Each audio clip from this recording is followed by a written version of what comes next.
partners. Welcome to the show, the Cowboy Show. Welcome to the Cowboy Rodeo Show extravaganza of your lifetime. This here is giddy on up and saddle your shoes on over to the Island Shuffle. My name is Cowboy Bean. And I'm the freak.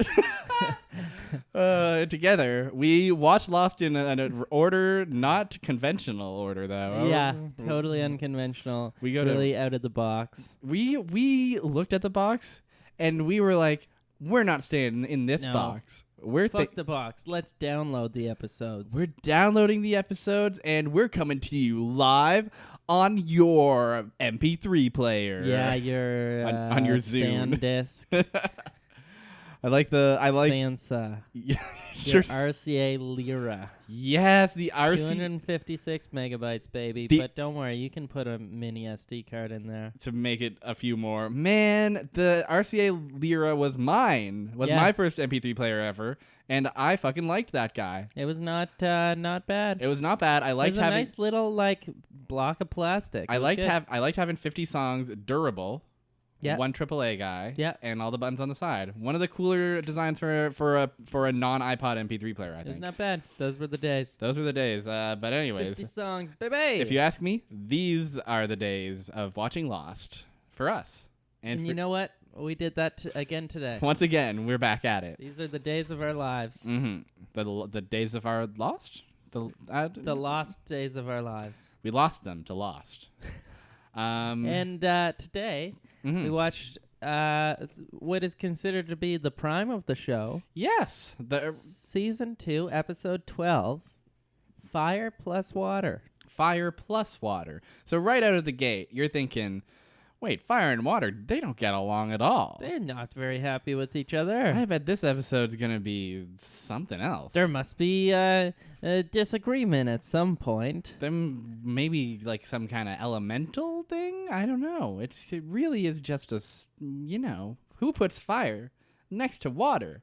The firefighter. Oh, yeah. Okay. So this is the one where Locke is a firefighter. Finally, we get it. Finally, it all comes together, and Locke puts a little red hat on, goes in the big red car, turns on the siren, honks the horn, drives right to the fire, and saves the whole town. The whole gang.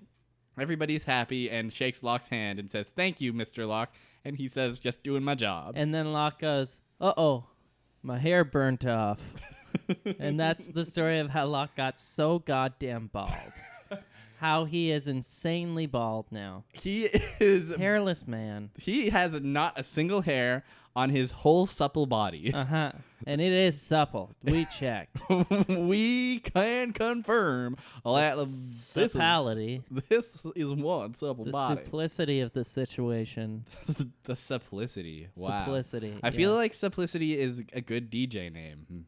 Am I wrong? DJ Simplicity. Or just Simplicity, I guess. Just Simplicity works. You could throw a DJ on there if you wanted. My DJ name is RCA Lyra, and I just plug in my RCA Lyra. And I didn't even make a playlist. It is just the songs that were on it in 2004. It's just the songs that were on it in 2004 and that one demo song that came with it. Oh, yeah. I love the demo songs. The demo song is good. I have a vivid memory of getting the MP3 player and then putting the headphones on my grandma so that she could listen to the demo song. No way. Yes. Whoa, that's dark. It was a dark moment. That's like some fucking futuristic dystopian shit. I mean, I definitely also talked when I was much younger than that in the 90s. One of the few times I went to visit my Nana on my mother's side. I had a book of 151 Pokemon, and it was like, going through like their bios and their stats, and just like this Pikachu guy, he's a real character. That's sick. And I like sat my Nana down and was like, check out Pokemon, buddy. Was Nana into it? Nana did her best. Nana. That's nice. Nana enjoyed my company as much as she could, I'm sure. That's good. That's good. Man. Shouts out to my grandparents. Shouts out to Nana. What? You know what? What we said earlier about John Locke being a firefighter, that was a lie. That was this episode is really about Charlie Charlie of the McGarley band Drive Shaft. of the band Drive Shaft. And ooh, baby, where do you want to start? There's- the start or the flashbacks? There's so much. I think we need to start at the start because this episode opens on some kind it's of one a of way. the best opens of the show. I would go so far as to say That is bold, and this episode is a trip, This to say the least. it takes you someplace. It really just okay. Let's just get into it. So, opening shot. Some bunny slippers are coming down the stairs. It's Christmas morning. Yeah. And this kid is like, "Oh boy, it's here! Christmas is here!" And you know who that kid is? Liam. Charlie. And his brother Liam is there too. And they're opening presents. And Charlie's like, "Where's mine?" But then Mumsy comes through and says, "Hey, Charlie, your present's right over here." And unwraps, takes off a tarp, takes off a bedsheet, takes off a pile of paper. And under those 3 layers is a brand spanking new grand piano. It's not a grand piano, but it is a whole piano. It's a piano. It's a true piano. It's a good too, piano. with like the strings inside. Yeah, no, a real ass piano. Yeah. And he's and Charlie's like, "Wow, it's time to be a musician now." And Mom says something wild, which is Mom is like, "It is fucking time to be a musician because I got bills to pay, you little shit." literally actually is like, "You're our ticket out of here." Yeah, she says, "I think this someday you'll get us out of here. You'll Yes. get us all out of here." Yes.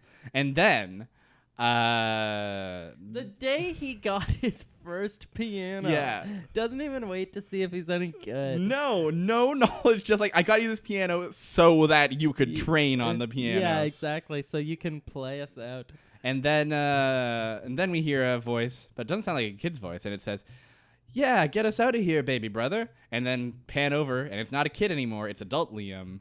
And then Charlie's also an adult now in his pajamas, and they're both being like, "Play us a song, Charlie."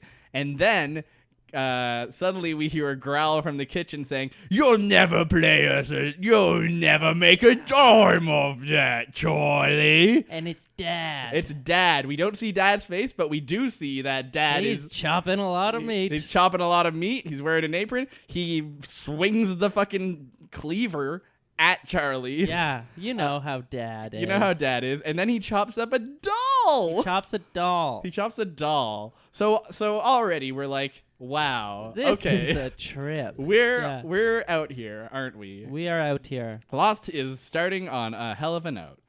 And so, how this scene ends and transitions into the next one is Charlie begins to play on the piano, and it zooms into the piano, and then when it zooms out from the piano, we're not in his childhood home anymore. Uh-huh. We're on the shores of the island. And Charlie looks out, and The piano has drifted away. no, not yet. Oh, the piano is still there. The piano's still there, but what could Charlie be hearing in the piano? A baby. The cries of not only any baby. Aaron the baby is inside of the piano. Yes. You know Aaron the baby that Charlie has accepted, has Yes. told himself he is the father of, essentially. Yes, he's the surrogate father of this baby by virtue of dating Claire, I guess. Yeah. And so, of course, the baby is in the piano right now. And the piano, of course. Remember when we started the episode talking about how Locke is a firefighter? Yeah. And like now maybe the viewers are not necessarily sure that we are not. Oh yeah, talking this part is real. We need to clarify. This is very real. This is real ass shit. Yeah. That really is how this episode started. This is what they did. It's awesome. I love it. It's wild. So Charlie gets distracted, and then when he looks back, the piano is drifting into the ocean. You know how pianos do. And so he swims out into the piano and tries to save it, and then I think that's just he wakes up. He wakes up. Yeah, he wakes up on the island. 'Twas all but a dream. He doesn't have that normal reaction where you know when you wake up and you're like, oh, that was a weird fucking dream. Yeah. I'm a little shook, but glad to be in the world again. Yeah. He immediately jumps up and he's like, Claire, the baby, are they okay? Where did they go? And it's like, it was a dream. It was a dream, my guy. It was a dream, my guy. Even like when Locke and people have like trippy island like hyper real dreams. Yeah. They still wake up and they're like, well, that was pretty trippy, but they like contemplate it. yeah, and they're like, I wonder what that meant. But Charlie is like, there was a baby in the piano in the ocean, and it made too much sense not to be true. It felt so real. Dad was waving the knife again, and he cut up the doll, and Liam aged in a lifetime in 10 seconds like he did when I was 10 years old. It was so fucking weird. It was so vivid and exactly like real life, like how real life is. Like how real life is. Oh, God. Okay, so. And then what? And then he went up to Claire, and he was like, how's the baby? And she was like, chill. And she was like, please don't. They are. Oh, yeah, because they had a falling out. Yes. After Claire discovered that Charlie was using heroin. Not whether or hoarding not, heroin. Yeah, he still had heroin around. Whether or not he was using is a subject of debate. I don't believe he was. I think like we don't ever get explicit confirmation that he was using. But yeah. He's either way. He definitely lied about his relationship with heroin. Yes, absolutely. He did tell everybody, "I've destroyed all the heroin," but in fact had a little secret stash hidden away. A big secret stash. I would go so far a big secret stash, a significant stash of heroin. Anyways, Claire doesn't want Charlie around the baby, and tells Charlie as much. And especially when he comes running at you in like the middle of the night, being like, "Are you okay? Where's the like, baby? Yeah, I'm chilling. Where's the baby? Where's the baby?" So, next scene we see of Charlie. There's a side plot, but I really want to get through all the Charlie stuff because it's so much. Yeah, totally. Next time we see Charlie, he's tuning the guitar.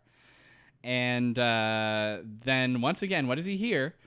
But a baby. A baby coming. A baby in the ocean. A baby in the ocean. And he goes, "Help! The baby is here. Oh no!" There, the baby in the crib in the ocean. The baby in the crib in the ocean. Full crib, doing a great job of floating in that goddamn ocean. It's doing its best. And Charlie swims out to get the crib, grabs it. Hauls it all the way back to He takes the whole crib back, too. He takes the whole damn crib. And, I mean, you got to take the whole crib. Where's the baby going to sleep? If the baby doesn't have a crib, how is the baby going to sleep? And Charlie knows this, and that's why he takes the whole crib. He's gotten a crib out of the ocean before. And he'll do it before. He did it again. He's going to keep doing it. I'll get the crib out. Anytime keep tossing it in the ocean, I'll keep getting it out.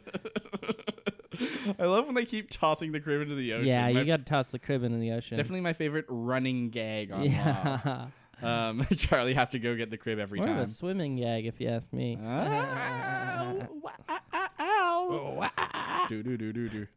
So, Charlie comes back to shore with the crib, and what does he see?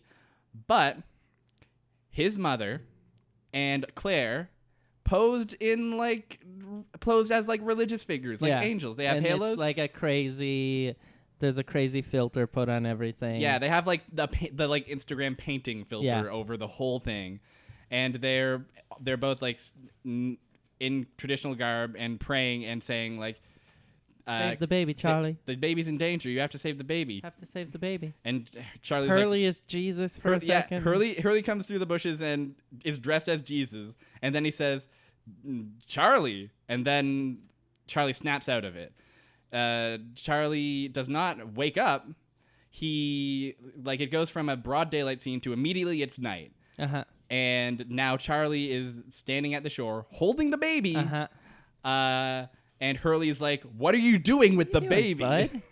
And Charlie's literally like, "I don't know. I just woke up in this. I just came to." So, like, he says, he stole a baby in his sleep. He stole a baby in his sleep while dreaming about saving a baby from the ocean. And then there is a scream heard. Mm-hmm. And they go, "The baby's gone." And sure enough, the whole camp runs up and they see Charlie with the baby. And Charlie tries his best to say, like, I don't know what happened. I wholly have no idea what happened. Yeah. And gives the baby back to a tearful Claire. And she slaps him. She slaps him good, as she should. Yeah. She should. And the next, like, that's kind of how that resolves, huh? Yeah.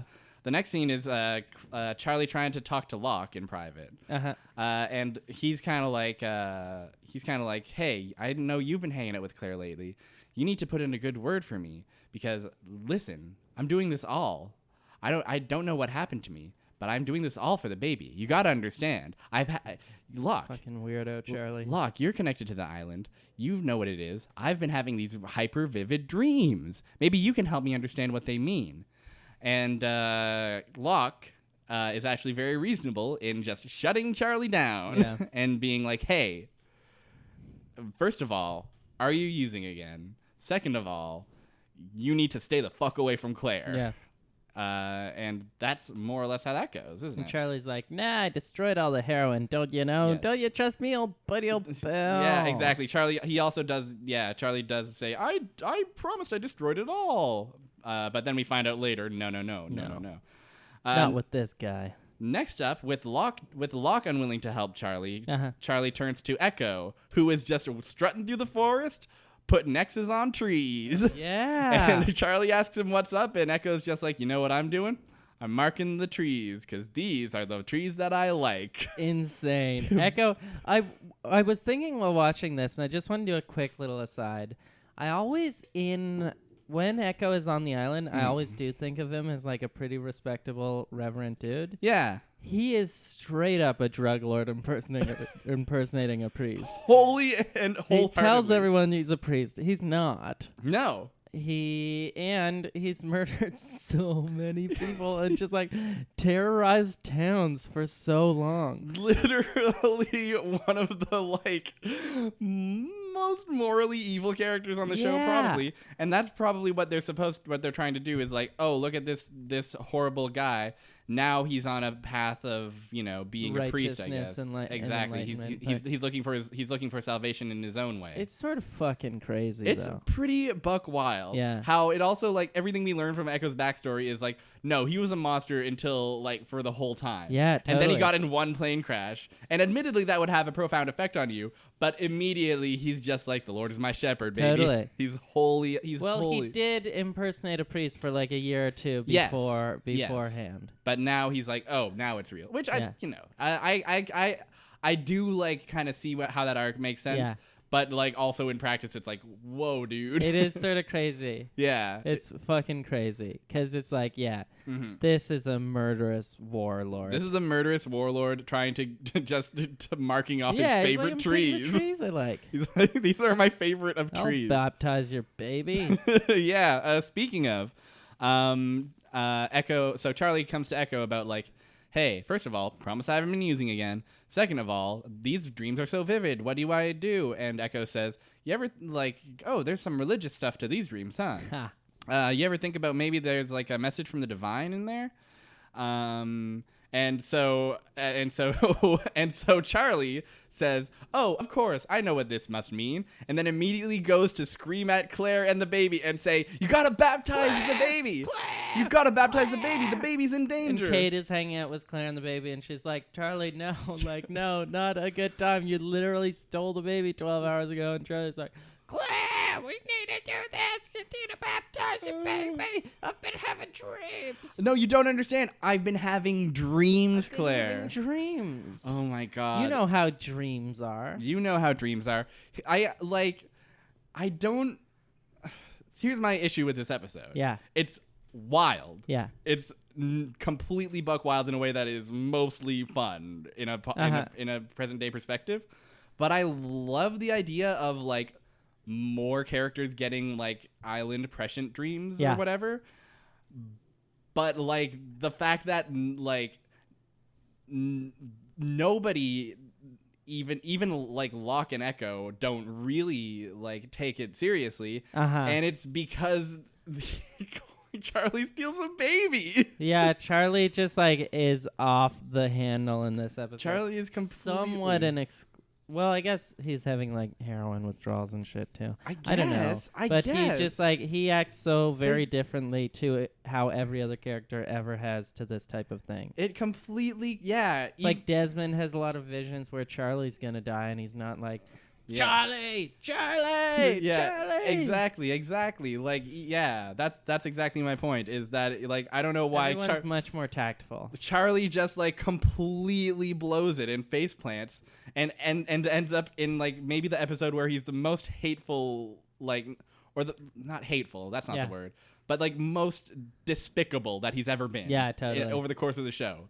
And like for no reason, basically. Totally, where it's like he could have just like not been so nuts about the whole thing. Exactly. This could have been a cool opportunity for like, oh, now Charlie's in touch with the island. What does that mean? Or like, and like, of course, like, oh, and they don't believe him because he's a known drug user, and that could create some tension. Totally, exactly, right? It could have been, and there could have been more like Charlie is in the right. Exactly. But he is not in the right whatsoever. Exactly. And that is a bit of a missed opportunity. Yeah, I wish we could have seen a world where Charlie is in the right instead of just sucking so much ass. That being said, though, I like watching it. I do love watching Charlie just blow it. Like, make no mistake. This was a very bizarre and very fun episode. He can to watch. steal a baby as much as he wants. I'm here for it. So listen. Well, I got good news for you because Locke ends up finding out about Charlie's secret heroin stash, and Locke basically says like, you know what? You've given up the right to be believed. I don't believe you when you say you're, not using, and I'm gonna destroy this stuff myself. And so he takes it and he locks it up in the gun safe down in the hatch. And so, guess what Charlie does? Charlie puts up his hoodie of evil. he dons his famous hoodie of evil, and he starts a fire. He starts a big-ass fire, too. One where everyone's like, if it spreads, it will destroy the whole camp. Yeah, immediately the stakes of the episode are raised. Yeah. This fire is going to destroy... From baby theft to potential destruction of their entire existence. But don't worry. Charlie did it for a noble cause. To steal a baby. Claire stays behind. But Claire looks at the fire, and while he's looking at the fire, sure enough, Charlie steals the baby. For the second time in the episode. And this one's way more malicious. Yeah. He steals the baby and then he starts to run out to sea. With the intent of baptizing the baby? He's just going to dunk it. I cannot get over the fact that Charlie steals the baby 2 times in one episode. Totally. And the first time's almost excusable. The second time's fucking crazy. Yes. And the second time ends up like, it ends up the same way. Like, Claire immediately is like, what the fuck, Charlie? Yeah. Chases him. The fire gets put out, and once the fire's put out, so too is the rest of the gang once again for like the second night in a row. Chasing after Charlie who stole the baby. For the second night in a row. And Charlie's like, once again, stuttering and being like, no, I'm trying to protect the baby. I have these dreams. You have to believe me. And Satan's coming after this baby. And like, he pleads to Echo and says, Echo, tell him what you told me. And Echo's like, dude, I didn't tell you to do I did not tell you to steal a baby. Yeah. Can't believe Echo even had to say that. I didn't tell you to steal a baby. Jesus Christ. Yeah, that's exactly my problem with this episode. Is Charlie's logic is just like whatever. I've said my piece. Anyways, this scene ends with Charlie giving the baby back to Claire and Locke punching Charlie in the face 3 times. Kicks the shit out of Charlie. He sure does, and it's good. Sort of makes sense. Mm-hmm. If someone stole a baby twice, he deserves to get fucking clocked. Yeah, and it's not excessive too, which I appreciate. No, it's the appropriate. It's like he punches him once, twice, thrice, leaves him be. It's not like some sense into him. Exactly. Yeah. And so Jack comes over the next morning to stitch Charlie up after his beat down, and Charlie says the same shit he's always said, just like I'm not using. I had these dreams, and Jack is just like, fucking just never do that again, ever, dude, ever. And Charlie's like, okay. Fine, I'll stop stealing the baby. Fine. I don't remember Lost being this buck wild in season 2. I know, it's cool. I love it. I think it's incredible. It's more good. Baby theft. More baby theft, please. We want more. We should have the baby steal other things. Oh my God, the baby steals Charlie. Yeah, the baby steals Charlie, locks him up in a goddamn piano. See how you like it, Uncle Dad. I'm just imagining that scene, except that it's just the baby like crawling on the piano, and then you just hear Charlie's muffled voice like, "Oi, Oi, let me out of here! I'm in drive shaft." Yeah, play bass. So that's the main plot of the episode. Yeah, that's the central plot of the episode. Is Charlie has a dream and then steals a baby 2 times. it's awesome. It's fantastic. Should we go to the rest of the island stuff or flashbacks? I think let's knock out the rest of the island stuff because it's so like kind of like there's really not much. No, exactly. It's so like sparse. Let's go straight Charlie all the way. Exactly. The flashbacks are also fucking nuts. Yes, exactly. So Hurley has a crush on someone named Libby, and he's playing blackjack with Sawyer about it, and and they see Libby over there, and Libby's bringing some laundry to the hatch, but Libby drops it all, and Sawyer gives Hurley a little ribbing and says, "Hey, now's your chance to finally go talk to that Libby girl you've been so fond of." And Hurley's like, "Nah, I don't know." And Sawyer says, and I quote, "I'm sure you've got a load you need to drop in." Crazy line. Absolutely wretched. My skin fucking leaves my body, and so does my bones. Best Sawyer line of the entire show, I think. Or like most just buck wild Sawyer line. Insane innuendo. I think that's definitely the most vulgar thing I've heard on Lost. I think it is. I don't think Lost has ever talked about cum before. No, it hasn't. I think this is new ground. That's it. This is the only cum line in the entire show. This is it. We finally found it. JJ personally wrote that one. He burst into the writer's room one day and he said, "What episode is this? The one where Charlie steals a baby 2 times. Let's kick it up with a fun joke about cum." We need to talk about cum. Ratings are down. This week on Lost, Sawyer finally says something about cum. Oh, it's good. It's good. Really cute. That's also the most times we've probably said cum on the show ever. Fair enough. I mean, think so. It is a show about Lost. It is a show about Lost, and when Lost talks about cum, we have to as well. We truly have no choice, sadly. We regret to inform you that Lost, that Sawyer is at it again.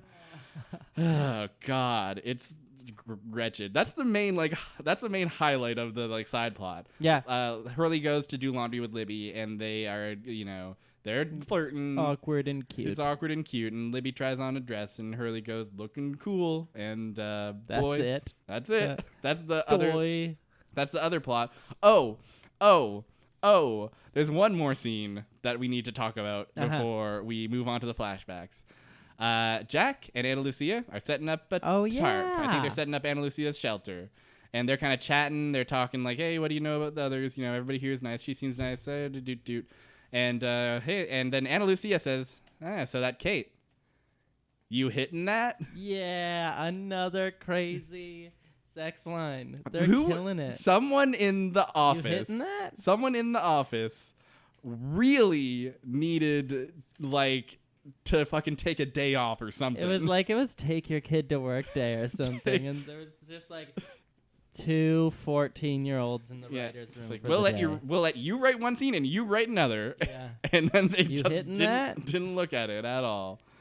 All right, Jeffrey, you can't literally say the word cum, but maybe we can allude to it. Let's see if we can rewrite your line that you wrote here. Let's see if we can punch this up. Cum. Laundry time. Time for Hurley to come.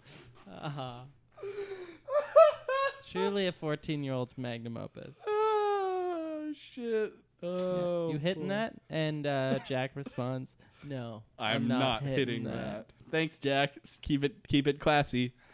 And what else? The other thing that is actually quite pertinent is Claire, for some reason, does get Aaron baptized. I forgot she gets about baptized that. too. I forgot about that. That's how that resolves. They get Echo to baptize them. They're like, well, I know Charlie's fucking insane, but yeah, let's get baptized. That's the number one, like, of all the wild things in this episode, the number one wild thing is that Claire would walk away from it thinking, you know what? The person who stole my baby 2 times might be onto something. That's sort of the worst aspect of it, is just like the lack of, or just how forgiving, I guess, Claire is at the end of it, because it is very undeserved, and it sort of takes away, I think, from Claire's agency a little bit. Exactly. Charlie is here stealing a baby 2 times. And so the result is, like, you think, like, oh, shit, now Charlie is fucking on the outs. It'll take a while for Charlie to get back in to the group after stealing a baby 2 times. Apparently, not really. No, not at all. No. It's chill. It's fine. Just get him baptized and get yourself baptized by Echo. By the fucking warlord murderer. To be fair, they don't know that. Yeah. All right. Then, flashbacks. Yes, flashbacks. Let's talk about these flashbacks. These are crazy too. They are. Boy, did my voice go on a journey there, huh? They are. They are. Charlie goes to a hospital. Yes, Charlie goes to a visit a lady. A lady. And a baby. A lady and a baby. Charlie doesn't steal this baby, thankfully. Charlie does just, they're going, look at that beautiful baby. You should be asleep. And the woman says, well, where's Liam? And Charlie says, oh, Liam, he missed his flight. He missed his flight, but he's on his way. He'll be here tomorrow. Don't you worry. And cut to Charlie entering the loft of him and his brother. And which is fucking crazy because his brother seems to both live there and live at his wife's house. Right. Live as a family with his wife. Yes. I completely, that went over my head the whole time. Shouldn't Liam just be like with his wife? Yeah, I guess. Why are they always here together in like this house where they both seem to live and sleep? Yes. Also, the loft has an elevator door that goes right into it. And the elevator door is painted in the Union Jack. Yeah. And also, it's plastered with art of drive shaft. Yeah, it is the drive shaft zone, and they love their own band. They love their own band so much. And so Charlie wakes him up, and Liam's like, he has like the heroin belt around his arm. He's like clearly out of sorts.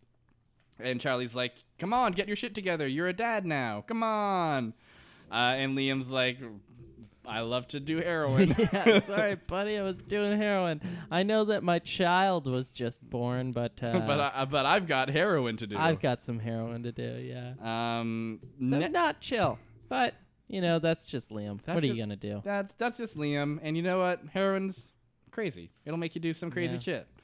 So next scene is Olive Drive Shaft shooting a commercial. Oh yeah. For diapers. For diapers. A diaper commercial. The diapers are called butties. Like because they cover your butt. And so the song they sing is You All, Every Butties. Butties. And it's weird. They're all wearing diapers and dancing. They're all wearing diapers and pacifiers and dancing in a crib on a green screen. And, like, we see, like, most of the commercial. Uh-huh. We see, like, 30 seconds of the commercial of them, like, dancing and singing You All Everybody's. And Liam can't do it. Liam's too strung out, dude. Liam's too doped out. And he's a goddamn mess. And the director says, you know what? I've got too much integrity for this. I'm out. And he calls it the man shooting the diaper commercial. Yeah. If the man shooting the diaper commercial has too much integrity for your band, then you gotta find a new band. Honestly, that's exactly the advice that the diaper commercial man gives to Charlie. He says, lose that one. He's a sodding bloke or whatever it is he says. Sodding bloke.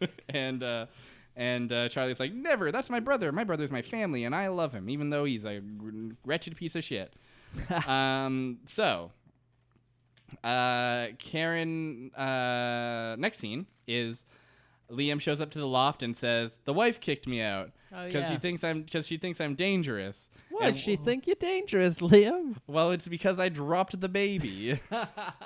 And fair. Liam, not again. Liam, you're at it again. Literally dropping your own child. That's awful. And Charlie's like, oh man, that's very brutal. But listen, check out what I've been working on. And he goes over to the piano, the same piano we saw in the opening scene. Yeah, his childhood cherished piano, beloved piano, and he the one that got him and his family out of there. Yes, and you know what? He sings a song, and it's not a very good song. I didn't like the song, but they seem to love it. They think it will be the next big hit. Yeah, Liam is like despondent over like the trauma he's inflicting on his family, and then he hears Charlie playing and singing, and is like, "Wait a minute!" and then like rushes over and starts like harmonizing with him. It's awesome. And they're both like, "This is the one, huh?" Also, you got any heroin on you too? Because I still want to do it. So final scene of the flashbacks is Charlie arrives at the loft and the piano's gone. Guess what? My first assumption was Liam sold it for drug money. Me too. Turns out Liam actually sold it for rehab money. Rehab money. He's not looking like a punk anymore. He's like looking like buttoned up and serious, and he's like, I sold it so I could just get the he was like, Charlie, let's be honest, we're dead ass broke. Drive shaft is dead. It's been dead. And I'm a complete mess. Like, I dropped my child. My whole marriage is in jeopardy. So I'm going to rehab and I'm going to get better, and I will get in touch with you once I fucking sort my own shit out. And I can understand a degree of upsetness that Charlie would have for the selling of his piano, beloved childhood piano, without even being consulted on it. Still, you'd think that Charlie, who has borne witness to Liam's spiral, Liam's visible rock bottom, would be a little more supportive of being like, you do what you gotta do, get your family back.